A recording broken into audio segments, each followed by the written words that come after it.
여기 안디옥 교회, 수리 안디옥 교회를 얘기하고 있죠.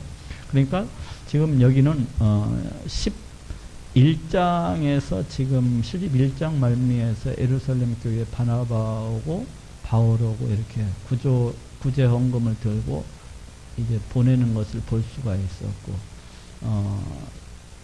12장 25절에서 바나바와 사울이 이제 부조의 일을 마치고 마가라 하는 그 요한을 데리고 예루살렘에서 다시금 안디옥 교회로 이렇게 돌아오는 모습을 갖다 볼 수가 있었습니다.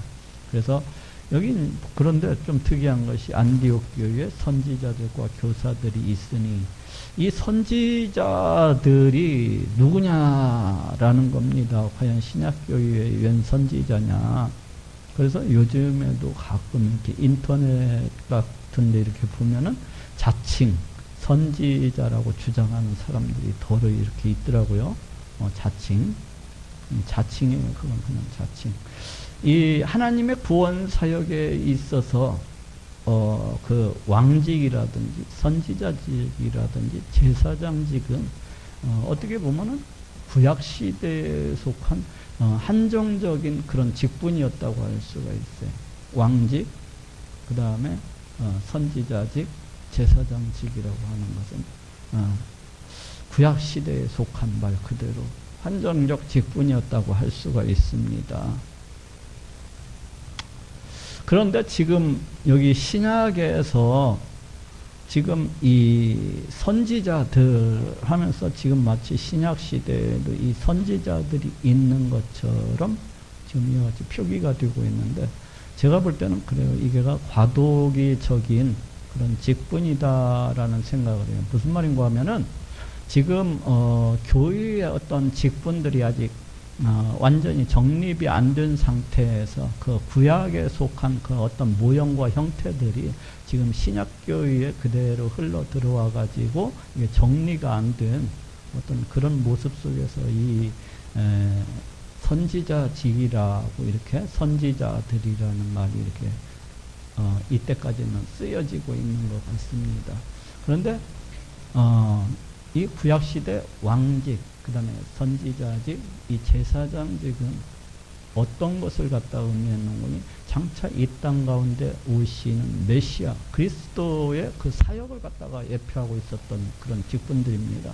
그래서 우리 예수님은 왕으로서 이 땅에 오셨고, 선지자로서 또한 이 땅에 오셨고, 또한 제사장으로서 이 땅에 오셨습니다. 그래서 어떻게 보면 이제 구약시대의 이 왕직, 그 다음에 선지자직, 이 제사장직이라고 하는 것은 예수 그리스도 안에서 이미 다 성취되어지고 그 역할을 갖다가 다 했다고 볼 수 있는 그런 직분이에요. 지금은 신약시대로서 예수 그리스도를 믿는 자들 가운데 어떻습니까? 이미 성령님께서 그 믿는 자들과 함께 하시고 우리 성령 하나님께서 친히 그들을 갖다가 가르치시고 하나님의 뜻을 알게 하시는 것을 갖다가 볼 수가 있어요. 구약시대에는 성령님께서 그 백성들과 함께 하지 않으셨잖아요. 그래서 신약시대, 그래서 이제 그 선지자직이 이제 하나님의 뜻을 갖다가 선지자들을 통해서 이렇게 그 백성들에게 알게 하고 가르치게 하고 회개를 촉구하고 그런 역할을 갖다가 이렇게 했었는데, 신약시대에는 성령 하나님께서 그 백성들하고 함께 하셔서 친히 가르치시고 그 뜻을 갖다가 알게 하시고 그런 시대입니다, 지금은. 그런데 굳이 여기 지금 선지자들, 그래서 제가 볼 때는 이거 과도기적인 어떤 직분이다는 생각을 이렇게. 그래서 또한 신약 시대에는 우리 특별할 경우에는 성령님께서 그 은사를 갖다가 주셔서, 어떤 은사입니까? 예언의 은사를 갖다가 주셔서 그 사역을 갖다가 때로 이렇게 필요할 경우에 예언의 은사들을 주셔서 구원 사역을 위해서 이렇게 사용케 하시는 것을 볼 수가 있어요. 그래서 어떤 사람들은 예언의 은사를 가지고 있어서 환상을 보기도 하고, 또는 성령의 음성을 갖다가 듣기도 하고 그런 경우가 있습니다. 예언의 은사를 갖다 받아가지고. 그렇지만은 오늘날의 그 선지자들, 그러니까 자칭 선지자들이라고 하는 것은 그다지 믿을 만한 것은 못 된다. 예? 이미 그러한 모든 직분들이 예수 그리스도 안에서 성취되어졌다고 할 수가 있어서 제가 볼 때는 그렇습니다. 지금 이것은 과도기적인 그런 직분으로서 이렇게 쓰여졌다고 이렇게 그렇게 생각합니다.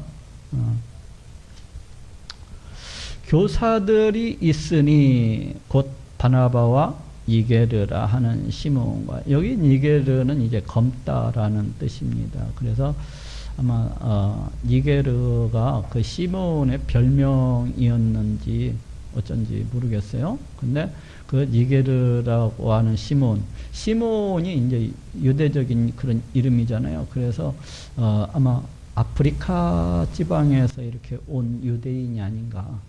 우리 동생도 이제 인도에 살고 있지만은 지금 인도에서 몇 년 동안 10년 가까이 이렇게 살다 보니까 한 번씩 서울에 오면은 저게 한국 사람인가 인도 사람인가 모를 정도로 얼굴이 시커멓게 이렇게 타가지고 이렇게 오는데, 아마도 여기 이 사람도 아프리카 지방에서 이렇게 오랫동안 살고 그러다 보니까 얼굴이 시커멓게 탄 그런 어떤, 그래서 별명을 갖다 니게르라고 이렇게 갖지 않았나 하는 생각이 듭니다. 니게르라는 시몬과 구레네 사람 르기오와, 여기 구레네는 우리 예수님께서 이제 십자가를 지고 갈 때 대신 그 짊어졌었던 그 누굽니까? 그 사람도 구레네 사람이죠. 거기 르기오와 이제 분봉왕 헤롯의 젖동생 마나행과, 젖동생이라고 하니까 이 단어적으로는 뭐 함께 길러지다, 함께 양육하다, 뭐 그런 뜻을 갖다가 가지고 있거든요. 그러니까 아무래도 유모가, 그때 당시에는 이제 유모들이 보통 고관집 쪽은 유모들을 갖다 이렇게 구해가지고 그 유모를 통해서 이렇게 애 젖도 먹이고 이렇게 하는 것을 볼 수가 있는데, 그래서 이때도 그 분봉왕 그 헤롯이 갓난아기였을 때, 그러니까 분봉왕 이 헤롯 아그리빠가 갓난아기였을 때 그 유모 밑에서 이 마나엔이라는 이 사람하고 함께 젖을 먹었던 것 같아요. 함께 길러졌던 것 같아요. 이 말은 무슨 말인가 하니, 그래도 분봉왕 아그리빠, 이 헤롯 아그리빠와 함께 젖을 먹을 정도라면은 그 사람의 신분이라고 하는 것은 상당히 그래도 상류층에 속하지 않을까 하는 생각이 들잖아요. 그래서 복음이 점점 이 상류층에도 이렇게 전해지기 시작했다는 것을 갖다가 이를 통해서 알 수가 있습니다.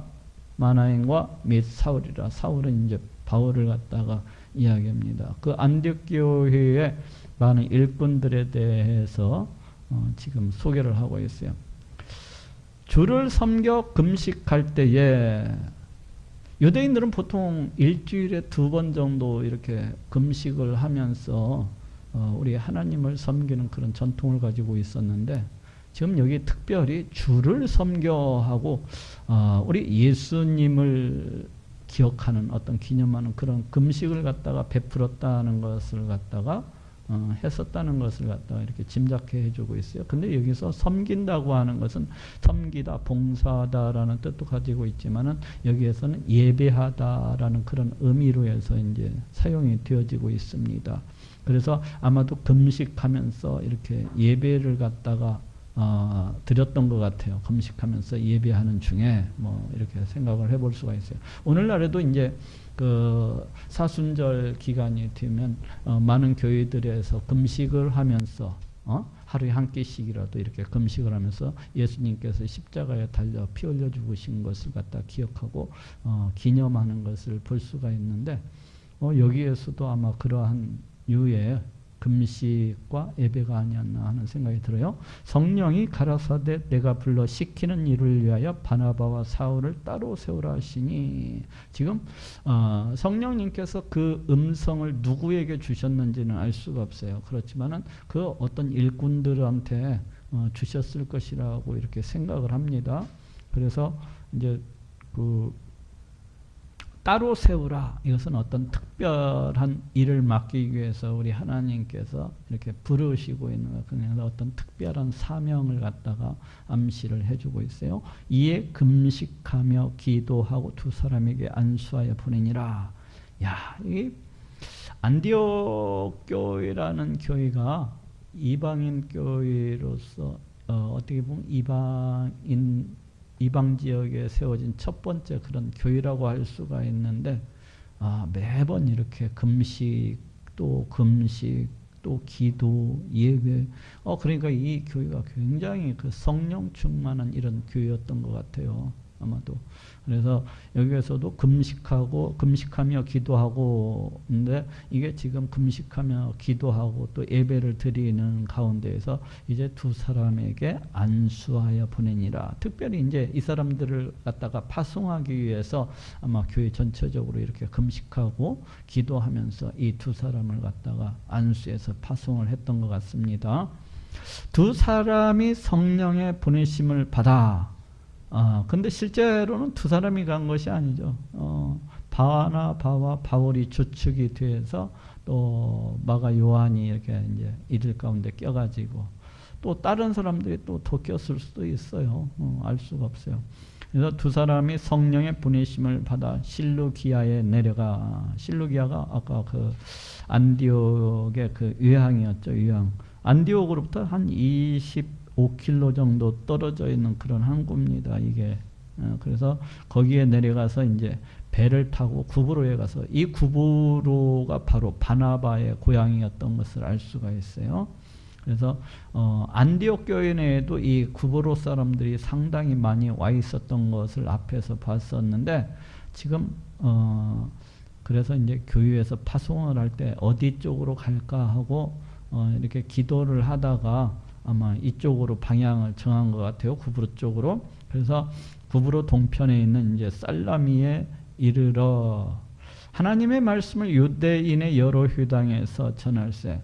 바울은 본래 이방인을 위한 그런 전도자로서 이렇게 부름을 받다가 받았던 것을 이렇게 볼 수가 있습니다. 우리가 사도행전 앞쪽에서 그 예수님께서 이방인을 위해서 세운 일꾼으로서 이렇게 말씀하셨었는데, 근데 여기 보니까 유대인의 여러 회당에서 이 바나바하고 바울이 갔던 것이 그냥 이방인들 지역에 있는 그 유대인 회당으로 1차적으로 이렇게 갔었던 것을 볼 수가 있는데, 어찌 보면은 이게 전도 전략이었던 것 같아요. 그러니까 동족인 그 유대인들을 통해서 먼저 그들을 일꾼 삼아서 이방, 그들이 아무래도 그 사람들이 살아가면서 그 주변 사람한테 복음을 전하는 게 더 빠르잖아요. 그래서 이렇게 했던 것 같아요. 근데 유대인들은 이제 가는 지역마다 이렇게 회당을 세웠는데, 보통 한 10사람 이상이 되면은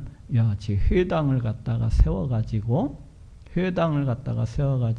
하나님을 찬양하고 예배하고 또 성경 말씀도 배우고 그랬던 것 같아요. 이것이 이제 유대인들이 이 회당 제도는, 이게 가나안 땅에 있을 때 이들이 우리 하나님 앞에 불순종함으로 해서 이제 바벨론에 다 포로가 되어서 끌려가게 되는데, 거기 바벨론 땅에 끌려가지고 우리 하나님의 백성, 우리 택하신 선민, 이 선민이 왜 이렇게 되었느냐 하고 생각을 하다 보니까 우리가 하나님 말씀에 불순종해서 이와 같이 되었구나 해서, 거기 바벨론 땅에서부터 이제 유대인들끼리 모여서 성경도 공부하고 하나님의 말씀도 공부하고 또 거기 모여가지고 하나님을 갖다가 예배하고 그런 이제 전통이 이렇게 흘러서 여기까지 내려오게 된 거죠. 유대인의 여러 회당에서 전할세 요한을 수종자로 두었더라.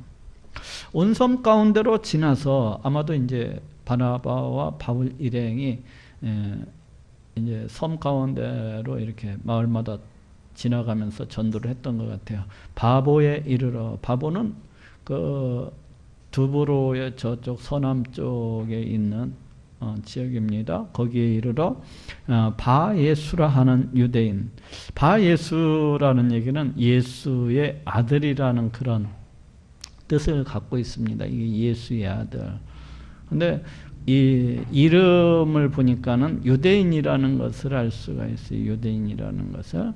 근데 바예수라 하는 유대인 거짓 선지자 박수를 만나. 아마도 이 사람은 자기가 그 하나님의 뜻을 전하는 것처럼 하나님께로부터 그 어떤 계시를 받아서 이렇게 선포하는 것처럼 자기를 갖다 포장을 했지만은 실은 점쟁이에 가까운 그런 사람이 아니었나 하는 생각이 들어요. 오늘날에도 우리 교회 가운데도 이런 사람들 있잖아요.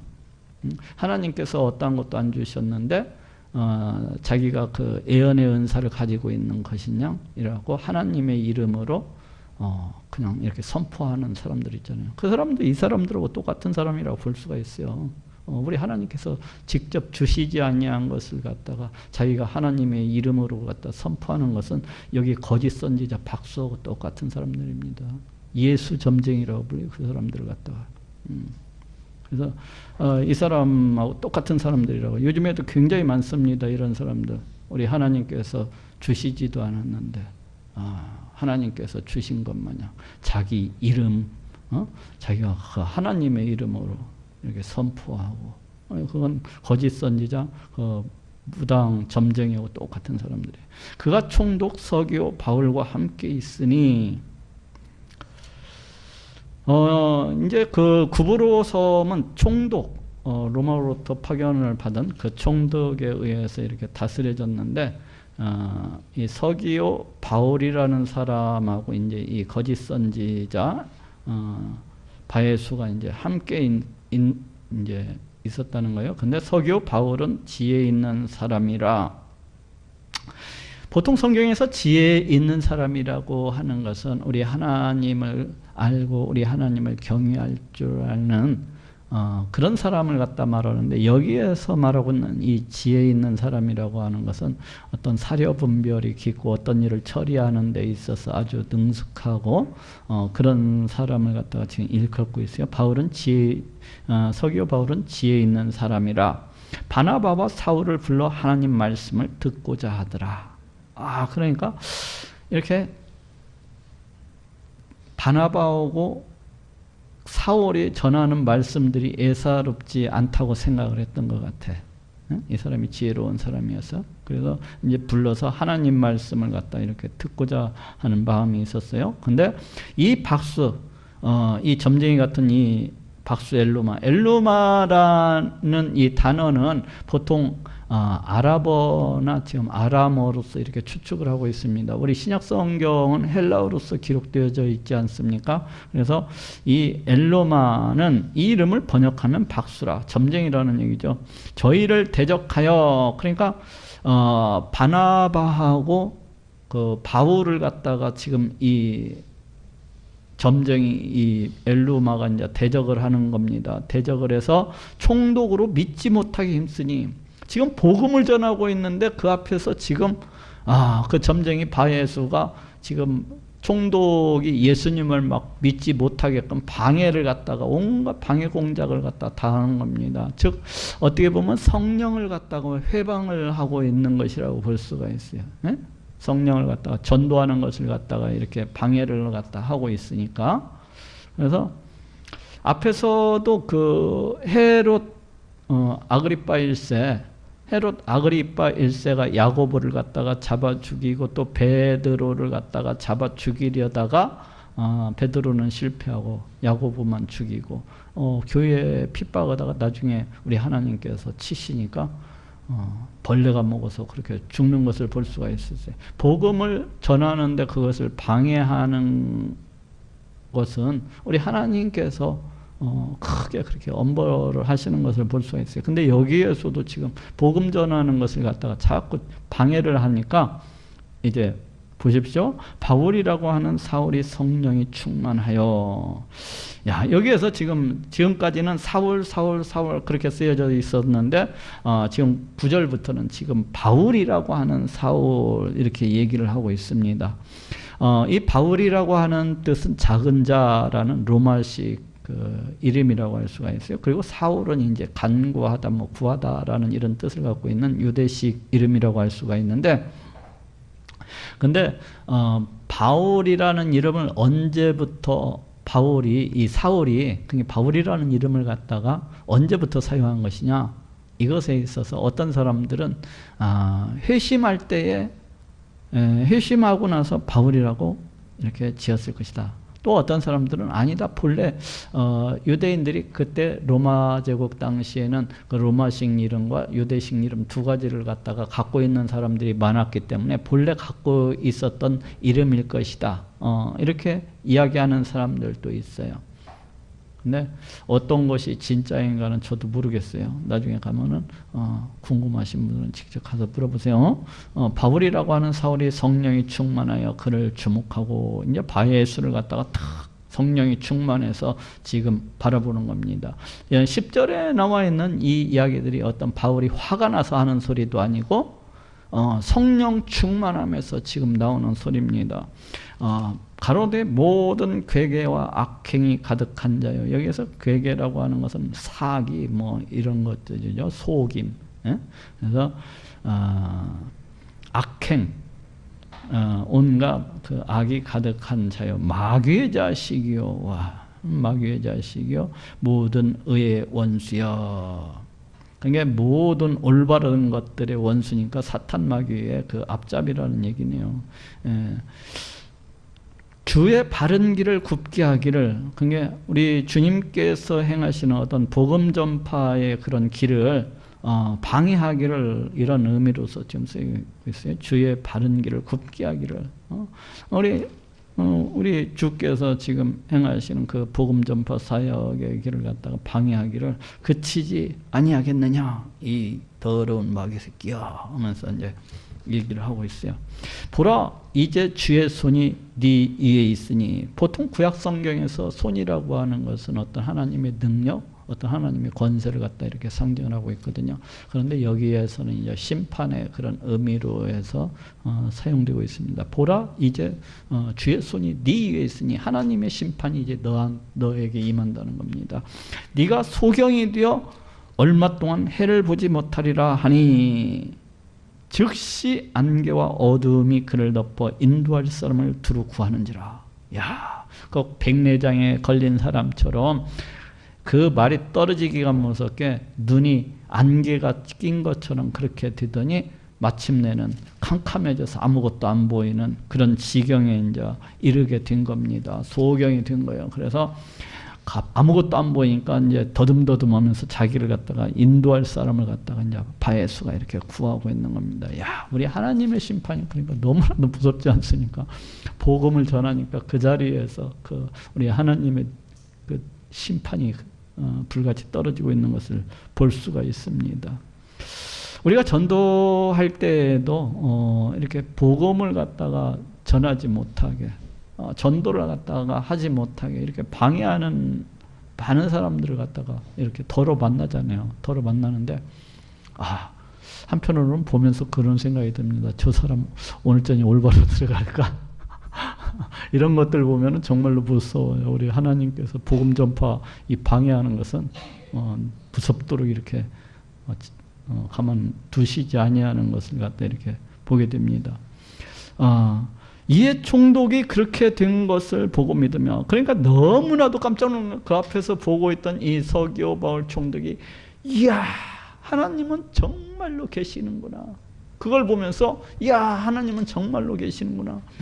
야, 하나님은 정말로 무서우신 분이구나. 정말로 지금도 살아계시고 지금도 역사하시는 분이구나. 야, 그리고 이들이 전파하는 이 말씀이 정말로 진실되고 정말로 놀라운 말씀이로구나 하는 것을 갖다가 그 자리에서 깨달은 겁니다. 이 바에서 소경되는 이런 과정을 통해서 그 자리에서 이 총독이 너무 놀란 그 자리에서 보고 깨달은 거예요.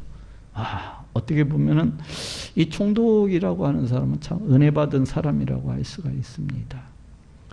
우리 하나님께서 아무리 많은 기적을 갖다가 베풀어 주시고 또 베풀어 주셔도 전혀 깨닫지 못하는 사람들이 얼마나 많습니까? 우리 하나님께서 짧은 다리를 길어나게 하시고 암병을 떠나가게 하시고 치매를 갖다가 고쳐주시고 또 온갖 질병들을 갖다가 수없이 고쳐주시는데도 불구하고 그것을 보면서도 여전히 하나님이 계신가 안 계신가 그런 사람들이 많잖아요. 응? 야, 그것을 보면서도 우리 하나님이 살아계시고 역사하시는 분이라는 것을 전혀 깨닫지 못하는 사람들이 얼마나 많습니까? 세상에. 너무 많습니다. 이 세상에. 정말로 죽은 자가 벌떡 일어나는 그런 역사를 갖다 우리 하나님께서 베푸셔도 눈 하나 깜짝하지 아니하고 그걸 갖다가 받아들이지 못하는 사람이 얼마나 많은지 몰라요. 그래도 의심하고 하나님이 진짜 계신가? 안 계신가? 하나님이 살아계신가? 이런 전혀 모르는 사람들이 많습니다. 그런데 이 사람은 단 그 표적 한 가지만 딱 보고 그냥 확 깨달은 거예요. 하나님은 정말로 살아계시는구나. 이 사람들이 전하는 복음은 진짜구나 하는 걸 갖다가 그래서 그렇게 된 것을 보고 믿으며 주의 가르치심을 기이 여기시더라. 우리 예수님께서 어떻게 보면 그 이적과 기적을 통해서 그 사람 심령을 갖다가 확 이렇게 사로잡은 거 아니십니까? 그걸 갖다가 너무나 놀랍게 여겼다는 얘기, 총독 바울이. 우리 정말로 이 사람들이 전하는 복음은 정말로 놀라운 것이로구나, 진짜로구나 하는 걸 확 깨닫다는 거예요. 얼마나 그러니까 은혜를 많이 받은 사람입니까, 이 총독이. 수많은 이적과 기적을 보면서도 오늘날에도 수많은 이적과 기적이 전 세계 방방 곳곳에서 일어나고 있는 것을 볼 수가 있어요. 그런데도 불구하고 그런 이적들과 기적들을 보면서도 하나님을 갖다가, 하나님의 존재를 갖다가 못 믿고 우리 예수님이 살아계시고 역사하시는 성자 하나님이시라는 것을 갖다가 못 믿는 사람들 너무나 많습니다. 너무나 많아요.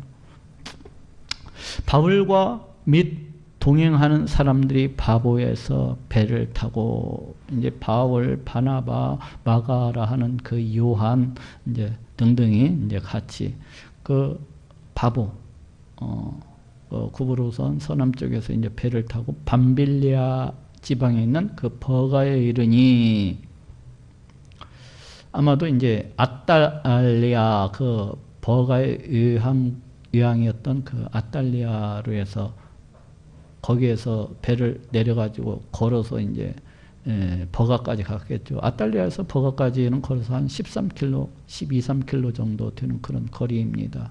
그래서 이제 그렇게 버가에 이르니 요한은 저희에게서 떠나 예루살렘으로 돌아가고, 이 마가가 이때 당시에 상당히 어렸었던 것 같아요. 그러다 보니까 이제 그 복음 전파 사역을 갖다 이렇게 한다는 것이 결코 쉬운 일이 아니잖아요. 뭐 어디 가서 뭐 복음 전하면 아이고 어서 오시오 하면서 막 다 이렇게 정말로 떠받들고 그렇게 복음을 받아들입니까? 누가? 진짜 돌이나 안 맞으면 다행이고 침뱉음 당함이나 안 하면 다행이고 귀싸대기나 안 맞으면 다행이고 진짜로 욕이나 안 먹으면 참 다행이죠. 복음 전파라고 하는 게 그렇지 않습니까? 많은 세상 사람들이 복음 가지고 전하면은 전부 다 눈꼬리가 이상해가지고 불쌍한 인간들, 아유 불쌍한 인간들 하면서 지나가잖아요. 자신들이 불쌍한 줄을 모르고 불쌍한 인간들 하면서 지나가죠. 본인들이 불쌍한 인간들인지를 모르고, 본인들이 저주받은 인생들인데 그걸 모르고 전도하는 사람이 있으면 저 불쌍한 인간들, 저 참 불쌍한 인간들. 그 복음 전파 한다는 게 쉬운 일이 아니거든요. 그냥 욕 먹고 얻어 터지고 대접 못 맞고 무시당하고 멸시당하고 하는 일이 복음 전파 사역이잖아요. 그러다 보니까 이 요한이 이제 따라왔다가 보니까 너무 힘드니까 아마 돌아간 것 같아. 자기는 집 생각이 났겠죠. 아무래도 예루살렘에 있는 그 마가 다락방.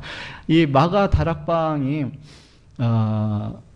그 오순절 성령 강림이 임했던 그 장소라고 한다면은 이 마가 요한의 집은 그 예루살렘에서도 상당히 잘 사는 그런 여지였던 것 같아요. 그러니까 어떻게 보면은 이 부잣집 아들이 거기를 복음 전파하겠다고 쫓아왔으니까 평생 그런 고생은 한 번도 안 해봤을 것 같은데, 그러고 다니면서 온갖 욕 다 얻어먹고 다니고 또 온갖 고생 다 하고 다니려고 하다 보니까 아무래도 힘들어서 갔지 않느냐. 그래서 이 나중에 제2차 전도 여행 때 바나바와 바울이 이 마가 요한을 데리고 가는 문제를 놓고서 서로 다툽니다. 바나바는 자기 이제 조카, 자기 조카이기 때문에, 야, 그때는 제가 어려서 그랬으니까, 그때는 또 처음이고 그랬으니까, 우리 다시 한 번 더 데리고 가자.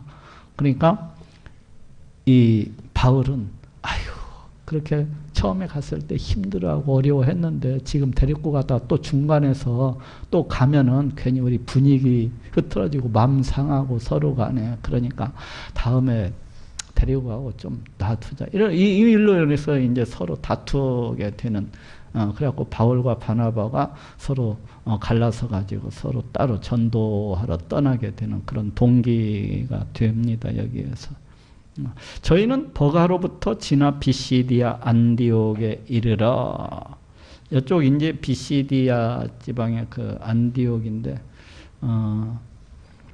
저쪽 처음 전도 여행을 시작했던 그 수리아 안디옥과 구분하기 위해서 지금 이와 같이 비시디아 안디옥이라고 이렇게 표기를 하고 있습니다. 근데 이때 당시에 안디옥이라고 이 지명을 가진 도시들이 상당히 있었다고 그래요. 근데 이제 성경에서는 비시디아 안디옥하고 수리아 안디옥 두 개의 지명이 이렇게 나오고 있는 것을 볼 수가 있어요. 안디옥에 이르러 안식일에 회당에 들어가 앉으니라. 이 비시디아 안디옥도 상당히 그때 당시에 규모가 있는 도시였기 때문에 많은 유대인들이 거기에 거주하고 있었다고 그래요. 그래서 이제 유대인들의 그 회당에 들어가서 앉은 거예요. 이제 예배도 드리고, 우리 하나님께 예배도 드리고, 또 그들에게 이제 복음도 또 전하고.